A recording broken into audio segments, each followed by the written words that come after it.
back to the big interview. Welcome to our first two-parter for many, many moons, and it merits two parts.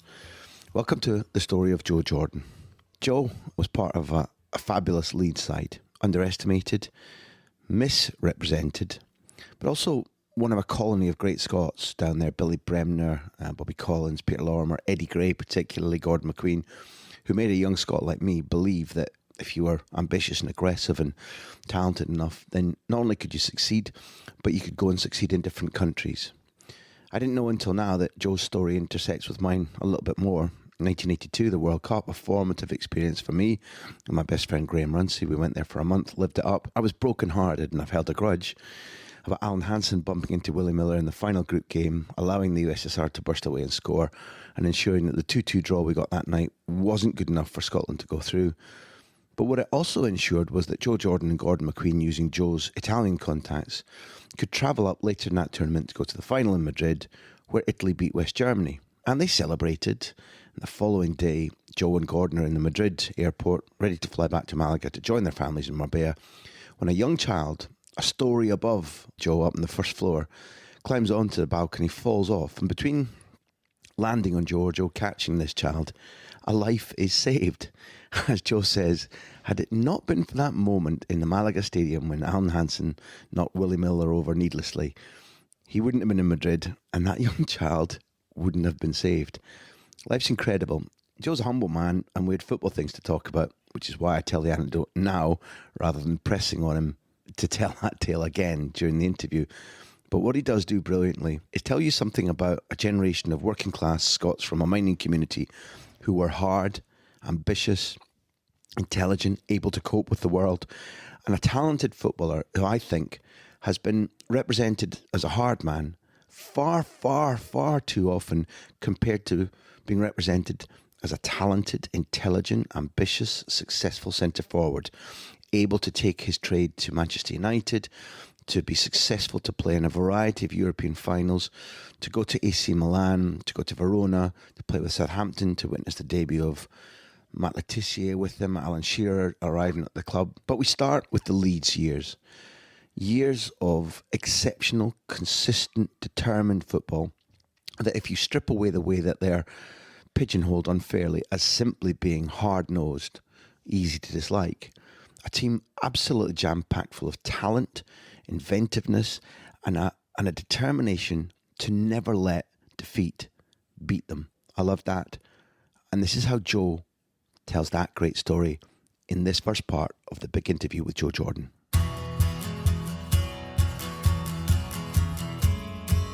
Joe Jordan, it might embarrass you, but it's a huge honour for a Scot like me who watched you play from when I was very young, marvelled at your skills, admired you at a time when I thought you represented things that we were really proud of in Scotland, being strong, independent, talented, successful at a time in the 60s and 70s when I was growing up, and we all grew up looking for our identity, and it was great to have role models who could go first to England and then abroad.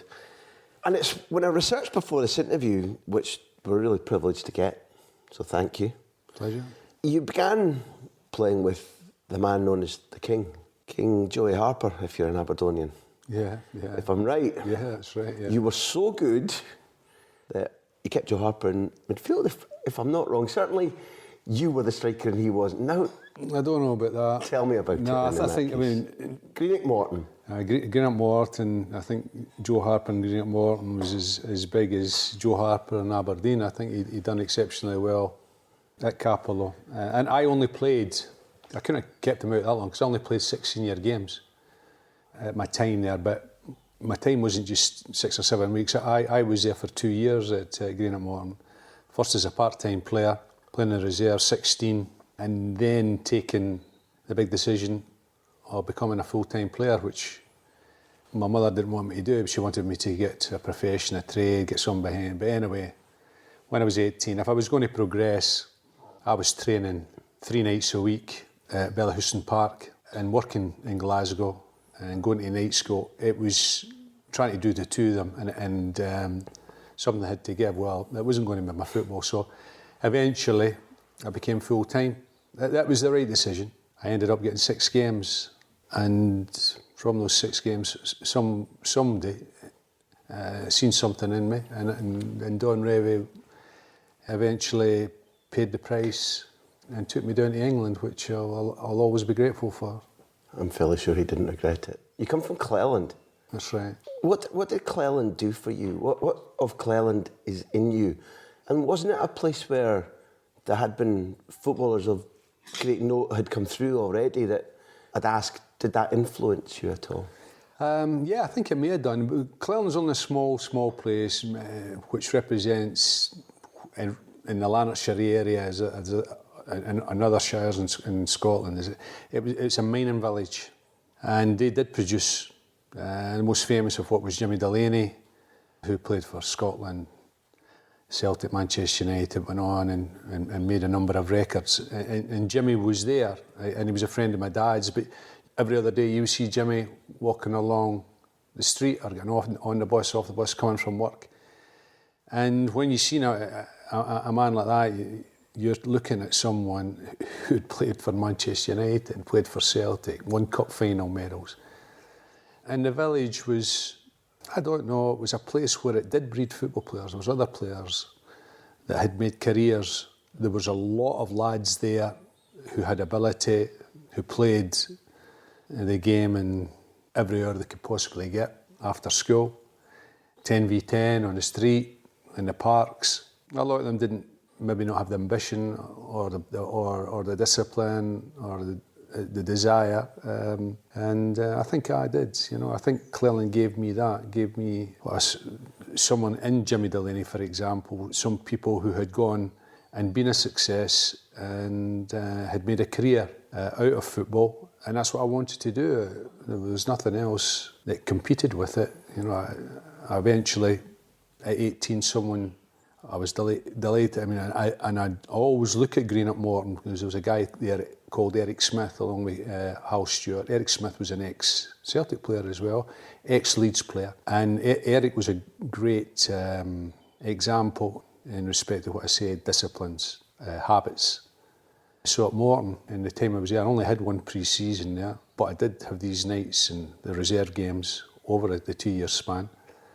But I was lucky because I worked under good people. But Cleland was a place where there wasn't much else to do other than play football. I wasn't one for going to the pubs or anything like that. So it was a great place for me to be brought up in. It gave me good values, I think. I don't want to be cliched, but I do want to ask you a question, because in a later generation, a guy who I met and worked around and who became Spain's record scorer, David Villa, comes from a mining community, and his dad, there's Rosie. Rosie likes the question, Joe. That's what's going on there. So David Villa he's Asturian from Gijón, and his dad was down the mines all his life. His dad took him down the mines just to let him see. And Villa says subsequently that that's when he decided that he needed to excel at football because he wasn't going down the mines. Was there ever a moment at which going down the mines might have been an opportunity to make your living, or would you have never done that? How does it feature? Because it's a strong part of the Scottish working mentality. Yeah, well, my granddad died in the pits. I don't really know the ins and outs of it, but I know he was carted away from the mine to the hospital in like a barra, to get him there as quick as he possibly could, and he never made it. It never crossed my mind. There was no other options that I wanted to look at. I wanted to be a football player, and I had that drive that I wanted to be. I think there was, and people would say, I suppose, in the village of Cleland, that there would have been people more talented than me, but it takes more than talent and ability to be a football player. It's an incredibly difficult thing to be successful, and you need a bit of luck, whether it's been the right place at the right time, working under the right people, good people, staying clear of injury, and in all those aspects I think I was. But in the end it comes down to the individual to work along with the way of life takes you, the breaks that it gives you. And you've got to take advantage of that. Let's talk about one. I don't know which order. in which order to ask these two questions, but let's build up to the second question by asking you, where were you in spring 1970? Because I think that you've got a strongish afition towards Celtic. That would have probably been your team growing up. And they would have had one of the all-time classic battles of Britain against Leeds in 1970. And we're going to go on and talk about Leeds, obviously. And so therefore, what did that game mean to you? Did you go to it? It was the European Cup semi-final. Yeah. The game, I mean, George Connolly scored the goal at Ellen Road. I think the game was on TV anyway. The pitch was terrible. The replay, I went to the replay. At Hampden Park. It was 130,000 there that night. The two games, one was against Aberdeen as well. Because I went to a cup final against Celtic Aberdeen. There was 130,000 in that game as well. Incredible. If I'm allowed, in the presence of a legend, to say the word "we," because I do love my club. Yeah. We lost to Celtic in 1967 in the Scottish Cup final, but subsequently won one in 1970 with Joey in the team and Cup tie Mackay, and it was also the year that Celtic had made the European Cup final. Following that semi-final, they lost to Feyenoord and we won the cup final. So I'm not sure which one. Maybe the 67 game. May have been that, yeah. Could have been. I was a Celtic supporter. And when Celtic won the European Cup, I went to every single home game. Vojvodina, Fiorentina. I went to them all. Dukla Prague. But the game you're talking about, that was just prior to me going to Leeds. Yeah, it was. And I had no idea. And I went there. And Jimmy Johnstone was magnificent that night. Billy Bremner scored the goal from about 30 yards, the top corner, and that levelled the ties. But Leeds were in the race for the league championship, the FA Cup, and that particular tournament, the European Cup, and they lost them all. Mm-hmm. Well, Celtic were the better team that night. They were the fresher team. Celtic went on and played Feyenoord. Yeah. Did they really matter to you, Joe? Do you know that I've already twice crossed the boundary and admitted what an emotional tie I've got to my club, but as a youngster, before you have this career, it's a fantastic career, did Celtic really matter to you? And I'm dead nosy. What was the process of getting a ticket for a European Cup semi-final or going every game in the European run in 67? How did that happen? What did you do? Well, Celtic had a supporters club, and so tickets came that particular way.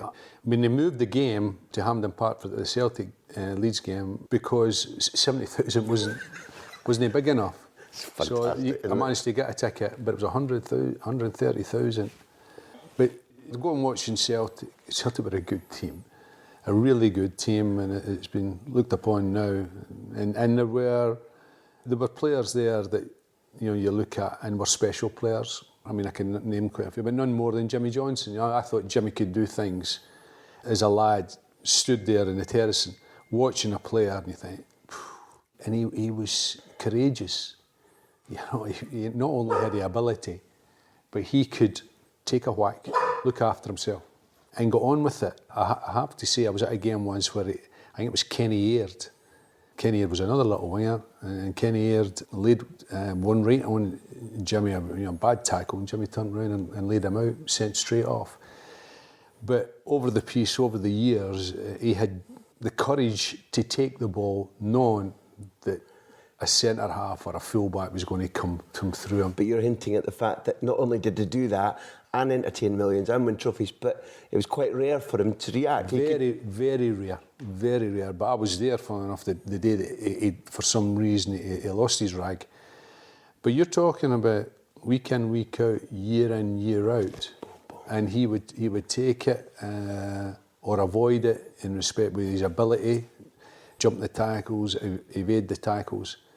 He was an unbelievable player, and I was fortunate enough later on in my career, and when I say that, it was only a few years after that I ended up playing with him, and I roomed with him once, which is just amazing the way that life takes you. You go from stood on the terrace and watching a player like him, and there was other players like Lennox and Bobby Murda and Billy McNeil and that.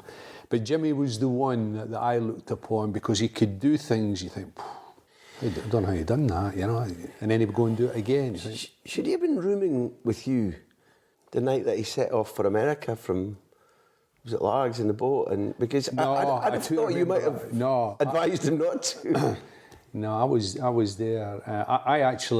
I roomed that night with Peter Lorimer and Billy Bremner. There was 3 in the room. It wasn't, nowadays players have got one room, one player. There was 3. And Peter says, he says, I think it could be a bit of a night tonight. And we actually, Peter, we went, not early, but we never went out. And Peter put the chair to the door so nobody got in, and we went to sleep. And then there was a bang on the door very early in the morning, and we were told to report to the guest room. It wasn't a meeting room, it was just the room, the lounge. And we were in there way before breakfast, and it was all going off. You know, there was sirens, there was lights out. It was a Queen's Hotel, small hotel in Largs. It was unbelievable. And it was just, and Jimmy didn't think he'd done anything wrong. It was just a bit of fun. I might sound stupid, but I kind of see it from his point of view. Yeah. If you can't have a wee laugh in life, and I'll be blunt, say that if I'd had a night out and I was a top footballer and I thought I could get away with it when there's a boat, I think I might have set off to sea as well, because you got to live a little bit. He was one that he liked to live, but he was an exceptional player, a funny man. I really enjoy to be in his company, not only because he was an incredible player, but because he was a person with a great sense of humour, make you laugh, you know. If you were rooming with him, which I did one trip, which was at Troon, I think, everybody ended up in your bedroom because Jimmy would tell the stories. You wouldn't get much sleep, but you get a good laugh. Yeah. I saw, I was at a function recently with Bertie Auld, and he talked about Jimmy and Jimmy's debilitating disease, and he talked about being with them and taking him out to the Bernabeu at the request of Di Stefano. And it was a Di Stefano anniversary of some kind, at a point way beyond when Jimmy had played in the Di Stefano testimonial. And Di Stefano was having some sort of anniversary and had insisted that Jimmy be present. And Jimmy couldn't make it without Bertie, so Bertie took him there. And, you know, it's not my team, but boy, listening to the bond between the two men, listening to the loyalty from Bertie, who had to, now he told the story, not me, when they reached Heathrow and Jimmy had a drink or two and Jimmy needed to go to the loo, Bertie needed to help him. But told the story with great good humour and did. And Di Stefano kind of was moved, and Di Stefano, one of the, maybe in the top 5-6 players ever, was moved that this great Scottish magician had come back again, not well, a couple of years before Jimmy died. And that's a heck of a marker of not just his football abilities, you say, but a hell of a guy too. Oh, he was a terrific player. Consistency, again, not just one season, but to have a career in the medals he won and to compete at that level. And Scottish football, it was competitive then. You know, it wasn't just Celtic turn up and win the league, or Rangers turn up and win the league. You had Aberdeen, Hearts and the Hibs, Dundee United. You know, Jimmy was he was world class in my opinion. You know. When I picked my team, he's my star man. He was unbelievable. Well, we jumped, because Jimmy's special, we jumped a little bit, and I think it's an evident testimony of how special you were, that if you've had 6 games for Morton, and if I'm right, you're playing in a pre-season friendly at Green at Morton, Leeds have sent Don Revie, I think possibly because of another Celtic and Leeds legend who was mentioned. We sat down with Gary McAllister recently, and Gary talked about the lineage of fiery, talented Scottish midfielders at Leeds, from Bobby through Billy Bremner to eventually himself. He didn't try to put himself in that category, but he was talking about a strain of thinking at Leeds. And he talked about Bobby Collins, and I think Bobby had a role in recommending you and saying very early in your professional career to Leeds, who are Britain's #1 club at the time, I think, nearly. Yeah. This is the fella. Tell us about the process. What happened? Bobby arrived back at the twilight of his career. That was it. And he came back to Scotland, and it was Green at Morton. And I think it coincided with me being part-time to full-time, just round about then. And I get pulled with Bobby one day in the dressing room, and he says, Leeds are interested. I think they're going to make a bid for you. I'm 18. I've played a couple of games, and Bobby Collins is telling me this, and that sort of conversation leads you not to sleep at night, you know. So one thing led to another, and it happened pretty quickly. And he said again, they are going to make a bid for you. And all the time, we're doing the pre-season and we're into the season now, and Hal Stewart is saying nothing to me, absolutely nothing, but I know. And then me and Bobby, one of the games I played was at Ibrox, and I either won 1-0 or 2-0. I've got a picture, and Bobby scored one of the goals. I think the goalkeeper must have parried it out, and Bobby's hit it from 2 yards. He's tried to burst the net with it from 2 yards. In Morton, in my 6 games, that was one of my games, and we go to Ibrox and we won. I think it was 1-0, 2-0, which was unbelievable. But Bobby was what Leeds stood for. Bobby, I mean, I listened many occasions where Jack Charlton, he'll got up at a dinner or got up and he'll say the 2 greatest players at Leeds United are John Charles and Bobby Collins. Bobby Collins, and then he'll go on, Jack, and tell you what Bobby Collins was. Bobby Collins is what Leeds United stood for, what he gave that club, the standards. And you ask any of the players, the Eddie Gray, your Peter Lorimer, your Paul Madeley, your Paul Reaney, all the players that are still about, and the older ones, when I say the older ones, the ones that are still alive, who were at the beginning in the 60s of Don Revie's Leeds United. Bobby Collins, Don Revie brought him from Everton and put him in that dressing room. And it was not just what went on in the field of play, it was in the dressing room. So I seen that in Graham Morton's dressing room as well. As I say, I left Capello with good habits, because these people, like I mentioned, I touched on Eric Smith when it was part-time, and Bobby Collins, what he stood for, you know. Every training session at Leeds United was proper. You know, it was nothing taken, nothing given. It was competitive. There wasn't, like, even on a Friday, 5-a-side, there was no standing back. It was a game to win. And that was Bobby Collins. Now, if you go and those ex-teammates of mine, and they will tell you exactly that. And I became very friendly with Bobby, although there was a big age gap. I kept in contact with him right through my career. He ended up being godfather to one of my kids. We used to go to his house regular. I remember he did ask, and he received, when I was in Italy, Betty, his wife, wanted to get him a pair of Italian shoes. So we had to go and search, and I don't know, his size were about 5, something like that. So we had to go and search for these Italian shoes, and we got them. And he passed away there not long back there, and he still had the Italian shoes. He was an immaculate man, immaculate dress, but his standards, his will to win, I think, typifies for me a real Scotsman. In this series, particularly with a friend of yours, Harry Redknapp, I felt, well, my facts, I'm hooked. I want to know about Bobby Collins now, for me. But what we found is, when I was starting to talk about John White, who my dad had told me about, who I had never seen, but my dad just mentioned, the 2 that my dad talked about a lot, Charlie Cook and John White. I was able to see Charlie and meet Charlie, and that was a great thing. But he'd always said that maybe John White might have gone on to be one of the all-time great Scots. So I asked Harry about him, and Harry had known him when Harry was a junior at Spurs.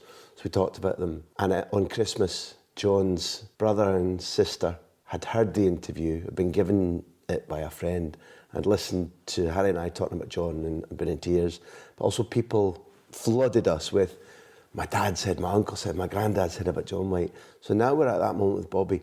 You've described him beautifully as a man, but there'll be an appetite for people listening to this, Joe, about just describe him a little bit, what he did as a footballer. What kind of footballer are we talking about? Sometimes I look at people analysing, like, midfield players that I played with and things like that. You know, they'll talk about Johnny Giles, Billy Bremner, Graham Souness, and all these with Brian Robson, and they'll go on about these people, and they'll go on about them as like hard men, competitive men, don't give an inch. That really goes without saying. These people that I mentioned, whose names I mentioned, they had an ability you know, and people shouldn't, they look at him and bracket them, oh, these players could compete, these players wouldn't give an inch, take nothing. That's fine, but don't overlook, don't think that that is all these players, that was their strengths. That was along with the ability they had. And sometimes I think they're not given the credit because people will add on, what? They could compete. They wouldn't back off. They would put a tackle in. And that was for starters, you know. What went along with that was the ability that they had.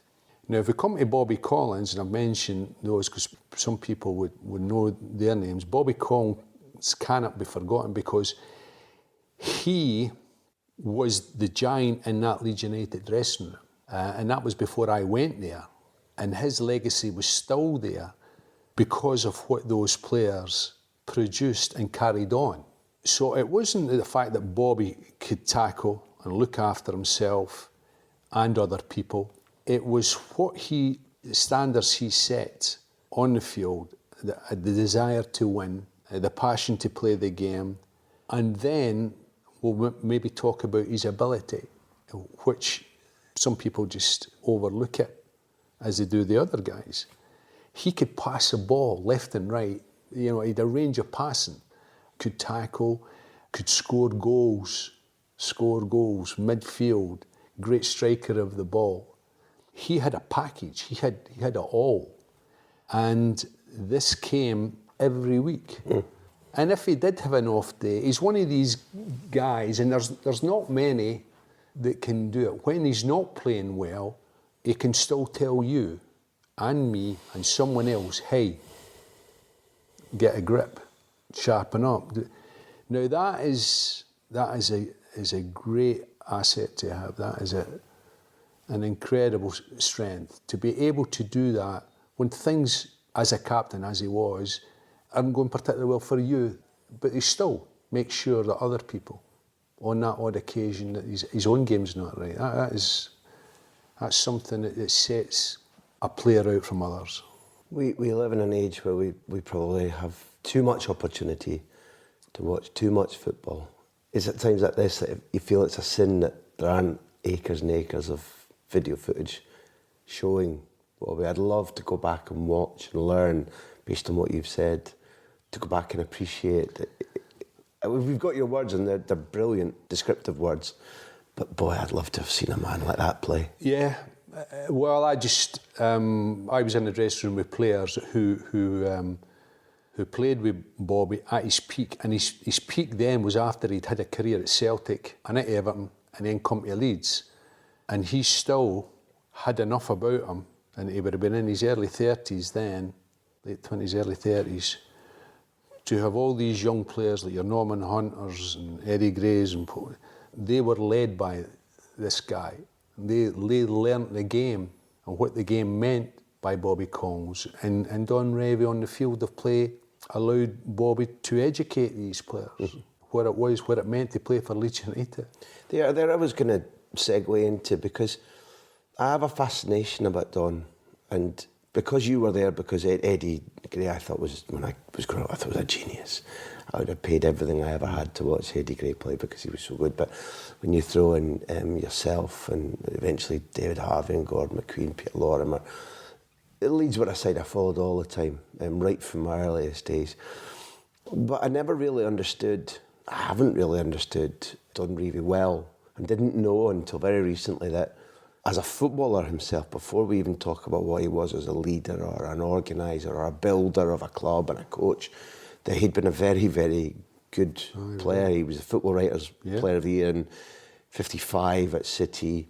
Described, I never saw it obviously, as a sort of Hideguti, this deep-lying striker. Yeah. That there's nothing new under the sun. We all got very excited about Messi being moved deep. And so if Bobby was his representative on the pitch, describe the man that you met who signed you, having seen you playing at centre-half for Morton against Jeff Astle in a friendly, which would have been an experience at the time. Yeah, it would have. It was the first and only time I played centre-half, but I think he came with Maurice Lindley that night. I'll never forget it. Anglo-Scottish singing. I must have done all right. I think we got a draw. But he was a meticulous guy, someone that had a presence, never missed a trick, knew everything that was going on, somebody you would play for, someone who you would trust, someone you thought he'd look after you. Loved his football, loved his team, loved his players. He got a little bit of criticism, I suppose you could call it criticism, for his thoughts and his actions and his preparations on the opposition. I never thought that was a big deal, you know. I think it was exaggerated a bit. He did pay respect to the opposition, but no. Just explain what you mean by that, because there'll be a lot of people don't understand what he might have been criticised for in terms of his preparation. Well, they were, like, I think when he went to England and all these other players, they hadn't come across it before, where there was maybe a dossier on a player or a dossier on the team, an insight into who you were playing against and how they played, what their strengths were, what their weaknesses were. And Don had that, but I can't really remember sitting down and getting a dossier in writing. He may have done it when he went to England. Maybe these players were there for 3 or 4 days. He maybe thought he had to get it in print. But I do remember sat there. We would have a pre-match meal. I think it was the Manor House in Leeds, and then we'd come back down to Ellen Road, and we would be in the lounge. He had a players' lounge in Ellen Road, and we'd all sit down. He would be announced. He would go, and then he would eventually announce the team. But he would get us in there and watch the TV or lead up to grandstand, or whatever it was, and then he would talk through the game that they were going to get involved in at 3 o'clock, and he would maybe enlighten you on what he thought you needed to know regarding the opposition, whether it was an individual or what they were going to face as a player or as a team, you know. But that's taken for granted now, but he did that. It is now, Joe, but I'm listening to what you've said about Bobby and Eric, what you learned, the habits you learned at Morton. Although this was a big step for even a talented young man, it was still a big step you'd made. I imagine that when these things were happening and he was briefing you all, at the time it made perfect common sense to you that you would prepare. Is that fair, or was it did it feel a bit new and odd?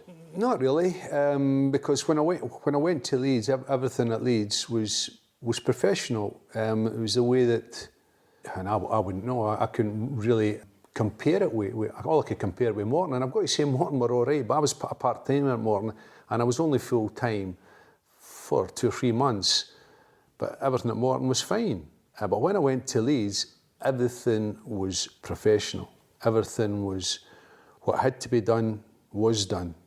It was run with the same habits and disciplines that Don Revie gave to the players, and the players took that on board when they crossed the line. And I think that was one of their big strengths, you know, to be, because now, again, as time is shown there, and unless you have these values in a football team and club, you cannot be successful. And you cannot be successful for a period of time. You have got to have a philosophy. You've got to have a way of playing. You've got to have a way of running the club. And until that's sorted out, you might get an odd break where you get a cup or something like that, but you will not have consistency. You will not be competing year in, year out. You might not win, but the great thing about Leeds United was, and it's unfortunate in a way, was because they came second numerous times, but the following year, they were there again. They competed, and the knockback that they'd had, they got up and they would go again. And that was down to the determination and the way things were run by Don Revie. I hope it's already established it with Neil and I think the listeners know that we're talking to you because Leeds, for all the other reputations they had, you had a team of fabulous footballers. I think that's underplayed. That right across the squad, whether it was brilliance in marking, and I remember admiring Reaney and Madeley, whether it was passing or the ability to beat a man, shooting from distance, whatever it was, to my eyes then, and looking back, it was all there. What I also think has been forgotten, and I begrudge this, is that Leeds, both before you joined and afterwards, played in European finals in 67, 68, 71, 73 and 75. I still think that talent and well coached and planned and philosophy aside, I still think that's an extraordinary achievement. Some of the trophies were won. And if I'm right, very early, before you're an established first teamer, you play in the build-up to winning the Fairs Cup that becomes the UEFA Cup and the Europa League now. And you play in big games against Vittoria and then eliminating Shankly's Liverpool. Yeah, I got a touch, an early touch of what it was all about. I do remember that because Billy scored in the semi-final at Anfield. Unbelievable. He'd been out for about 6 weeks with an ankle injury. Billy was a bit unique that way. He trained, I think, 2 days. There is no way that a normal football player, I mean, they're going on about De Bruyne, who's come back, and the boy did fantastic. But he's been rehabbed and all that. And that shows you what a good player he is. But Billy was such a natural football player, but it was only a few days and he goes to Anfield and he played.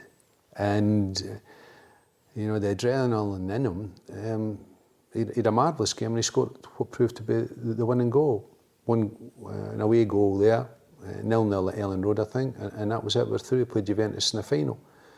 And that was an early insight to me, because I think that the Juventus trip was my first time abroad, you know. So I went there, it was great, it was fantastic. So let's put that in context. You've come in after a couple of months of being a professional, still a very young man. You've been anointed by Bobby Collins, which is something in itself should be an experience so special. It might be the only special thing that happens to you for a couple of years. You get an early touch, you've knocked Shankly's Liverpool out. It's a shame in the 2 legs of the Fairs Cup then, I don't think you're on the pitch, but you're involved. Yeah. And you've never been abroad before. You're playing Capella's in midfield, Betka up front. Yeah. Anastasi. I remember, it was unbelievable. Because I remember at Ellen Road, I mean, going back quite a few years, the toilet, the players in the Juventus dressing room had to come along the corridor, and it was like a toilet. So they were coming out to go to the toilet, but they were also coming out to warm up. And you see these guys come up like Capella and that, and they had a couple of I think Helmut Haller was in the team. Yeah. And these guys are coming, and these are guys that you've seen playing in, like, say, World Cup finals and things like that.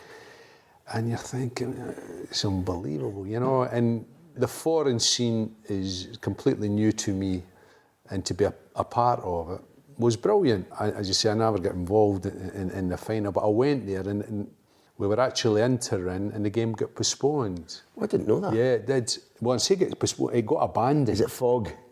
It was rain. They played the game and they played it to a point where it was like on a Wednesday night. They played it to the point where they never get their money back, you know.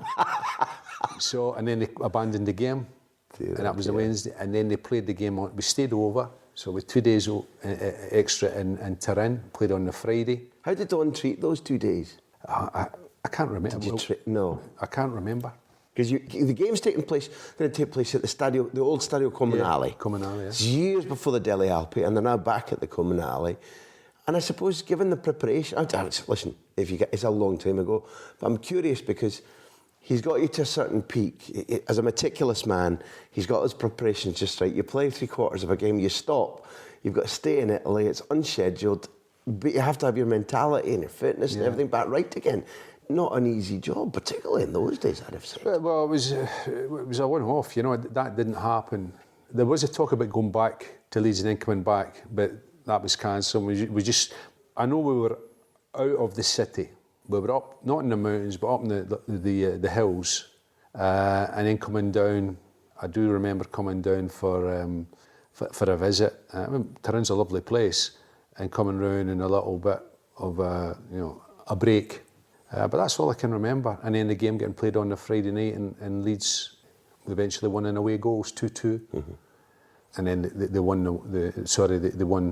the cup by the away goals, and that was fantastic. You know, as I say, it was my first time abroad. You used a football phrase there, which is still a little bit of touch. So it was to indicate that this was you playing before you were really, really established. What's the process? How did you assess the process of establishing yourself within this character-filled training ground, dressing room, beyond training well, beyond playing well, was there a point at which you had to, did anybody seek you out, and did Billy help you? Was there a point at which you had to knock somebody over on a Friday before? Because when you mentioned the 5-a-side games on a Friday, what you were hinting was that you played it as if it was the Saturday match, whether you might injure a fellow player or not, which is it's a big thing for people to understand, I think, because now there might be a bit more cotton wool attitude. Hell's teeth, don't injure this fella. What did you have to do to adapt? Because that was one characterful squad. Yeah, it was. Well, I think I say that there was one benefit then from I think it's hard for young boys to come through a team like a Leeds United, or say it like a Chelsea now, or an Arsenal. I think circumstances have got to fall into place. As I say, I think it is really difficult now, because you look at the squads and they need instant success. In those days, there was an investment in me, which I think I went for 15 grand, which wasn't a lot of money, but for a young lad from nowhere, it was a bit of money. Anyway, they had invested that. So I was part of the squad. So if I was part of the squad, they had to make use of that. The squads were small, they weren't enormous. I did get my chance. I got my chance because Don Revie obviously seen something in me, and as I progressed, he's seen that I was getting to the point where I was competing. And then when I did compete, I definitely think that, again, he's seen something that made him think, well, we've got an asset here, we've got to use him. But I've got to say, it wasn't easy getting into the Leeds United team, because these players were all international players. They were a group, they were a team that had been successful, and there was a formula there. So you had to do everything and be ready for that opportunity whenever it would arise. And I got more opportunities, whether it was through playing well or through injuries or what, I got in. On a daily basis in training games, were you up against Norman and initially Jack Charlton? Yeah. No, once I settled in and come through, I mean, I went there, and although I had been training at Capello and that, and I'd done my pre-season, I was way behind, because I'd only been training as a full-time pro for a short period of time, come to Ellen Road. Yeah, I would say when I first arrived, that first 3 or 4 weeks, I would have said I took a step back, and that would have been down to trying to catch up on the fitness levels of the other players at my age, never mind the Norman Hunters. So that was something that came by training every single day and training at that standard.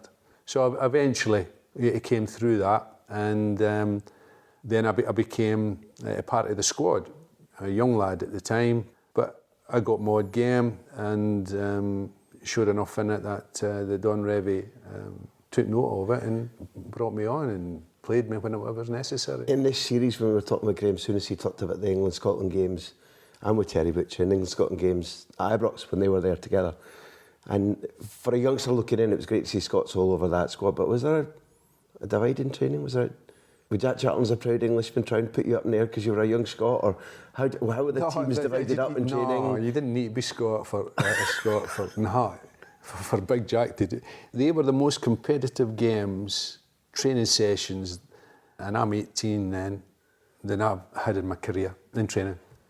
And all the clubs I've been at, they were played in the same way as you said earlier, like a Saturday game. The Friday game was played like a Saturday game, and there was nothing held back. Full on. Unbelievable. And at the end of it, they would have a vote, which a lot of clubs do it now. They have a vote on who was the worst player, and it was, people would fall out because of votes going to a certain individual and him not accepting it. The dressing room and the training ground, not just at Ellen Road, but in a football club in that era, and I think it has altered a little bit now, could make you or break you. How you handled the pressure that went by being involved with these individuals, both on the training pitch, in the dressing room. You had to handle it. You had to get on with it. And nobody would look after you? No, it wasn't a case of... You had to survive it. You had to handle... I mean, Don Revie, I think he maybe thought he was doing me a favour. When I came down, Don Revie stripped me between Peter Lorimer and Eddie Gray. Mm-hmm. He'd done that because there was two Scots, and he thought that they would have a kind... He wouldn't have done it next to Billy, because Billy would have been ripping into you left, right and centre, you know, and the big jock coming from that, you know, so... It's the first time this morning you've confused me. Go on. Explain that. What Billy would have... What? But Billy was, what would you say? He was a character, Billy. He was a laugh, but he wouldn't treat you as an 18-year-old. He would treat you as a pro. You're there, you handle it, you get on with it, and that's the way it was. Everybody's different. Eddie and Peter, they would take the mick, but they would be a wee bit more sympathetic. But the older generation, like say Giles and Jack and they were there. But so Don Revie put me in between these two younger elements of the squad. They were, I've been 18, so they would maybe be about 23, 24, to look after me. So that was basically it, you know, that was his thoughts. Billy would look after you in the game, but in the dressing room, he treated everybody as an equal, you know. If you were in there, in the pros dressing room, got on with it. When were you allowed to prank Jack? Jack wouldn't have been there for a massive part of your career, but you wrote about Jack Charlton was probably the principal subject of what is a staple part of your football dressing room. Yeah. Humour at other people's expenses or tit-for-tat stuff that either gets out the adrenaline or the testosterone, but a lot of fun is had at other people's expenses. And it seemed to me that when you wrote about your life in football that Jack very often was the butt of that. I don't know why. Because Jack would react. Jack would have, if he ever caught anybody, would have him up against the wall. Jack, I remember when Jack, Winter's Day, snow, Ellen Road car park, 2 foot deep. Well, they took Jack's keys, his car, while he was getting showered and that, and they went out and they had rolled up in the snow and put a snowman in the driver's seat. They rolled it up and they got a carrot and stones and that. So they sat it in his car, and then went back in the dressing room and put the keys back in his pocket. And Jack had to go out, opened the car, and the snowman sat in the car. And if Jack had caught anybody doing that, he would have killed them, you know. And that's why, I think that's why they were in that. And Jack was fearsome. He was a terrific person, a terrific player. But he was someone, Jack was a legend. Jack had a World Cup final medal, you know. Jack was... Very funny man, isn't he? He was a great guy. Bumped into him, Eddie the dinner. Sort of like a reunion about just over a year ago, and Jack was there. He's sharp. He's the great skills of a raconteur. Unbelievable, yeah. And I remember a friend of yours, Jim Lawton, writing Bobby Charlton's autobiography with Bobby. And I, having met Jack a lot and listened to him a lot, without thinking it through, he was kind of my favourite Charlton. And then you see his brother, who's quite different in temperament and mentality, all that, but one heck of a family, and I think they're related to Jackie Milburn as well, aren't they? I think so, and that tells you that's some blooming lineage, that is. Yeah. Our big Jack's great company. But he was coming to the end, eh? And he was, aye. He was coming to the end of his career, and he eventually went off to Middlesbrough. But I had the pleasure of playing alongside him, playing against him in the training games and that, and going into the Ellen Road, because when I first arrived at Ellen Road, that would be 1970, and there was about 5 or 6 World Cup cars, 4 Cortina GT or something like that, and I thought, I don't believe this. I'd bought a car at Glasgow Car Market. Me and Monco went in and bought it, and he eventually drove it down, and I had to get it panel beated and something like that, you know, and all the engine, Monco said, the engine's good, but the body will be so. We'll take the nicks and the bangs out of it. But just going and getting that car park and all these, you know, like Paul Madeley, Paul Rainey, Alan Clark, Les Cocker, all these England players from the 1970 Yeah. World Cup. Yeah, they're all there with a Back England home, badge on it. We'll be watching and waiting.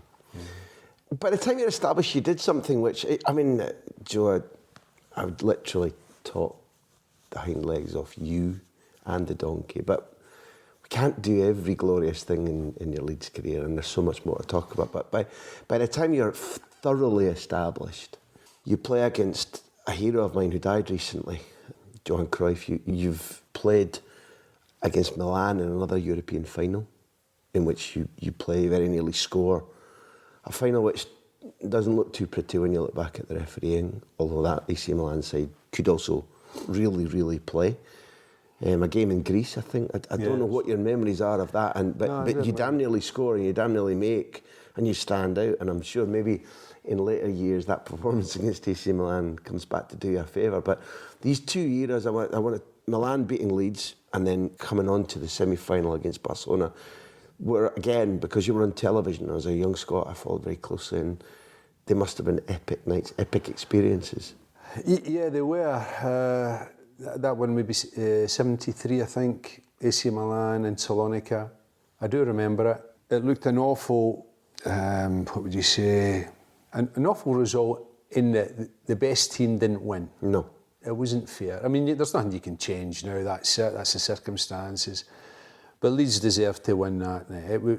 It was an awful advert for football in the injustice of the game. To lose the game in that manner, I mean, and against a club that I later played for, and they are a great club. But on the night, Leeds United should have won the game. The neutral fans are there, boo Milan at the end when the whistle goes, jeer and boo them. If I'm not wrong, I think you play without Bremner and Giles. I can't really remember the team. And you very nearly score yourself, and it's an early free kick, and it goes away from you. And as a result, I suppose that by the time Don's gone to England and Jimmy's taken over, and only 2 years later, you go all the way to a semi-final and a final. Does the Barcelona game stand out as an experience too? Because it does. You mentioned. I mean, it's a rain check. You know, when you get someone like Cruyff, and he dies, and I'm telling my lads now, and they know Johan Cruyff, but they don't know what he stood for. Now, there was only maybe 4 or 5 years difference in age between him and me, but it was 5 years, 4 or 5 years is a huge chunk. If I'm 16, 17, he's 21, 20, and so I'm at 16, he's 20, he's doing it. He's only 20 years of age, but I'm a kid at 16, I'm watching this guy playing in European Cup finals and being the world player. He was doing things that were new, doing things in a team that Ajax, never heard of the Ajax.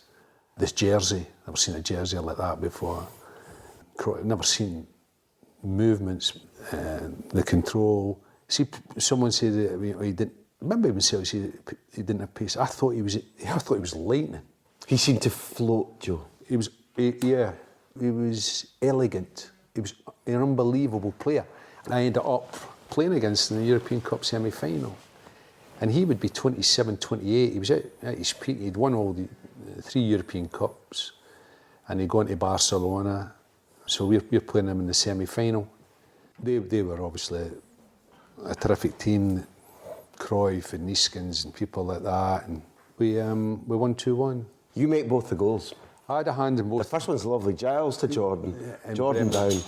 Billy Bremner, right foot, top corner. It's a gorgeous goal, eh? Yeah, it was Billy's strike was Billy semi-final. Billy scored big games. Billy scored goals in big games, you know. The Celtic game we're spoken about, semi-finals, European Cup, Barcelona semi-finals, bump, goal.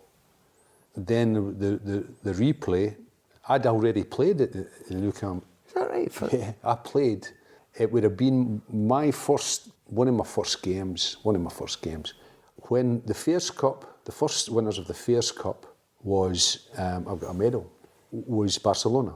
And the last winners of the Fairs Cup was Leeds United. So they played to see who kept the trophy. I never knew that. Yeah, I've got a medal, I'll show you before. Gosh. And I scored. We got beat 2-1 and I scored in Nou Camp. Wow. I was a kid. That was one of my first games. I'd be 19 then. What sort of year then in that case? That would be 72. So just before Cruyff, I think, because he signs in 73 anyway. Yeah, so it's 72. The same year as Rangers playing the Camp Nou to win the Cup Winners' Cup. It must have it. Had you played in a stadium like that before? No, I don't think you could have done. Was it an impressive experience that night? Well, it was for me. Yeah. Yeah, it was for me because I'm kicking off, I score a goal, and I'm playing against a top club in the world. So Probably 100,000 people there. I don't think there was. Not so full. No, it wasn't full. I've never heard of this game. I just didn't know. No. It's nice to be educated. Yeah, nice to get a medal. So, yeah. But then you knock them out in the Camp now because you go there having won 2-1 at Elland Road, and you knock them out in the second leg at the Camp Nou, which I think's maybe a draw. It was a draw. Peter Lorimer scored. Long ball, I flicked it on, and Peters hit it from about 20 yards, top corner. And then Gordon gets sent off. He gets sent off. So it'll be 10 men, and then they score a goal. And they drew 1-1, and we got. I got a right battering in the second half. I got first half. I get 5 stitches at half time. I got a real battering. And someone done my nose as well. Two incidents off the ball. Both off the ball, deliberately. Oh, they were very, very cleverly done, you know, and there was no referee never seen it. And that was an experience for me. I'd be 21, 22 or something then. But and it's a punch, is it? I'll give you money. It's Migueli. I think. It's Migueli without any question. I played against Migueli. Migueli was. I played against him, and I played against him in Scotland. He's hard and competitive, and I got on with it. There was a Brazilian played in the team. Okay. I couldn't really tell you who did it, but it wasn't one incident. There was a few. Obviously, it was a game, a huge game. Anyway, we won it, so you take it as it comes.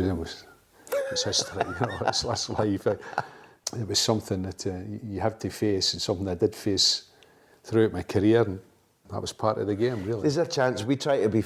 We've had something like 2.5 million listeners so far. All these interviews are free because all we want to do is to have these beautiful experiences and share them. But what we get is a big feedback, and we like people to ask. And I think it's maybe a straightforward question, but we've 2 that have deluged us more than any other time we've offered the chance to ask. One is, I don't know whether people mean your meanest opponent, but in those days before the game graduated a little bit and when it was still not a free-for-all, but the interpretation of the laws would maybe you've already said who your hardest opponent was, and it was in training. People deluge us. Who was your hardest opponent in your career? I've been asked that many times, and I do not have one because I looked at every game. If I take the English League at that time, every game for me was a hard game. Mm-hmm. It was a centre half or 2 centre halves. I never had an easy game. Mm-hmm. I never looked upon it as the game being easy. Me personally, I had to be at my peak in respect physically and mentally to handle the standards that I was playing. I had to be on my game. A lot of my game was the physical side of it, because I was a player that I was asked to do this and prepared to do that. From beginning to end, there was not just the physical running, but you're going up, you're exerting yourself, you're heading the ball, you're competing for tackles. There's times where people are hitting you, you know, so you've got to go over that. And referees gave them 2 or 3 for free, didn't they, in those days? Yes, they did. Yeah, no question. Yeah, that you just accepted, and I was lucky, touching wood, that I got away with not having too many. I had my share of injuries, but nothing really severe. So I was very lucky, because you're right.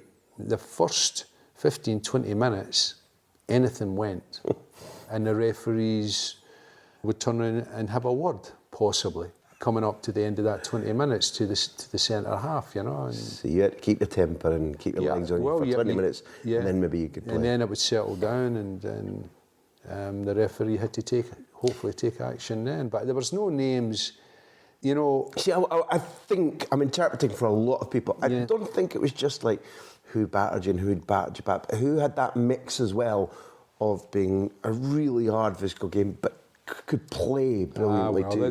There was lots. I mean, there is, you can check the stats, between the mid-60s and the mid-70s, over that 10 years, there's actually about 7 teams won the English First Division. You had Arsenal, Everton, Leeds, Manchester City, Man United and Derby County.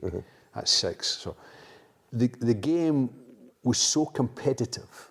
It wasn't like a 2-horse race. No. Every year, and there would be another team their players would be back, or they brought someone in, or a player's matured.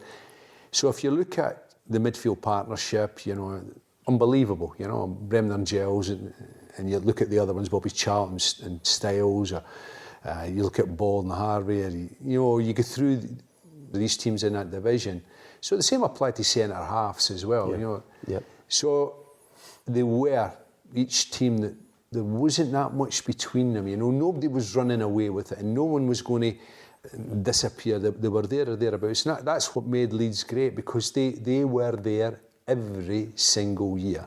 And that's what, you know, for me, was it that I mentioned there, that was a great strength of Leeds United, because they would come back through having a season where the big one, what I mentioned, 1970, where they lost the 3 targets they were going for. But that, I remember sitting in buses and coming away. Leeds, they won the FA Cup, and I didn't play, but I was there. Against Arsenal, no? Against Arsenal. Getting on the bus on the Saturday night and having to play the game on Monday at Wolves, having to win. There was 2 other teams waiting. Had to win the Wolves game to win the league championship 48 hours after playing a cup final. That would not happen nowadays. And then... It's a great injustice. It was wrong. You can't do yourself justice. No, it was wrong, but that was the big disappointment. But the following year, Leeds are up and away again. So... Rosie's angry now. Yeah. I like her. I like she understands soccer. Then the way to move, because if you will allow it, there's still a lot to ask you.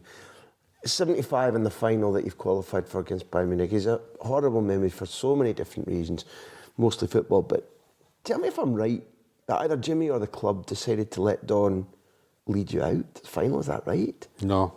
My memory was that Don Revie was involved in the build-up to that final. It's in Paris, isn't it, against Bayern Munich? Yeah, it was Parc des Princes.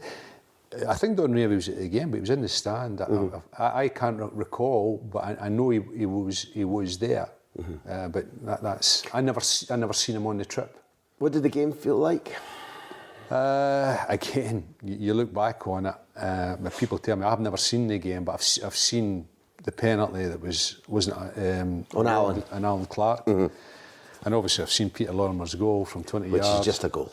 And both of them would have given you the great opportunity to win the game outright, but we never won it. That was a big disappointment, and not just for me and the players, but for the club, because I think things then that killed it a little bit, you know. That was, I think that was maybe the last of that era, that particular team, you know, competing with the best in Europe. It's my opinion that part of your incessantly positive remarks about the people we speak to in the big interview is the medium's ability to explain things which have been forgotten or pigeonholed, or maybe some of you have only been told about by fathers, uncles, grandparents. I think that's vital. The past is not irrelevant, and in my opinion, again, Joe Jordan just gave a brilliant exposition of what was special about Leeds, that there was a philosophy, that the man behind it all, Don Revie, whether you did or didn't like him, had intelligence, had a tremendous strategy, had an ability to spot players, had an ability to allow them to be his representatives on the pitch. And while, if you haven't seen the Leeds of that era, then the shock for you looking back will be that they were very hard. There was no question that some of them were vindictive. But what's happened over the years is that has left them pigeonholed as being disliked, because Don Revie, in the view of the England media, let his country down with England when he left the England job and went to coach in Saudi Arabia. And I think that many of the teams who took success for granted didn't like these upstarts from Yorkshire coming and pushing them around. They were hard-nosed.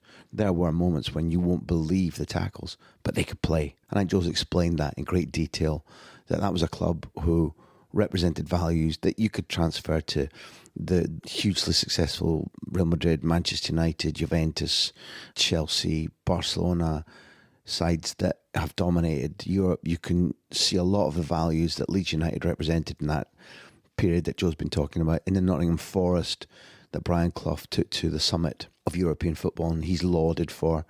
There weren't so many differences in attitude and the things that made them hard-nosed to play against. But what unites all of those sides is strategy, a strong leader, and brilliant footballers. Thanks to Joe for telling that. And there's one more thing. He talks with pain about the experiences of losing a European final to AC Milan, losing a European final that they should at least have had 2 goals in. Peter Lorimer's disallowed goal was a scandal, and there probably was a penalty denied. For those of you who are younger and who have grown up used to the Champions League, there's one thing to remember. When people complain about the Champions League or massive televisation of football, what you don't have anymore is what I grew up with. The feeling that away games in Europe, whether finals or competitive knockout ties, sometimes clubs, associations, referees felt unaccountable. They felt that there was no relationship between what should be happening in a spirit of fair play and what did happen. That was something that our football teams in Great Britain and Ireland had to suffer again and again in the 60s, 50s, 60s and 70s, and suffer less now because of the televisation, because of the way in which the Champions League is run. You might contest a decision, you might be unhappy with the result, but usually there will be accountability and scrutiny. Football has changed. And in some aspects, not for the better, but in those aspects, massively for the better. And I sat next to Joe Jordan talking to him about 2 finals in which he felt robbed. He didn't make a scandalous fuss about it. He still wasn't shaking his fist. He didn't pinpoint anybody and say that person was a cheat. But I know that deep in his heart, he wasn't complaining that they were beaten. He was complaining that he felt that there was more than simply 11 men against them. They're gone. They lost. History says AC Milan and Bayern Munich won those trophies. Fine. I think sometimes it's worth drawing breath and remembering it's not quite like that anymore. We always have to look out for wrongdoing, but things have got better. And Joe explained what it used to be like. Part 1's over. Part 2's just as good. Do not, on any account, miss it. We love having you with us. Thank you.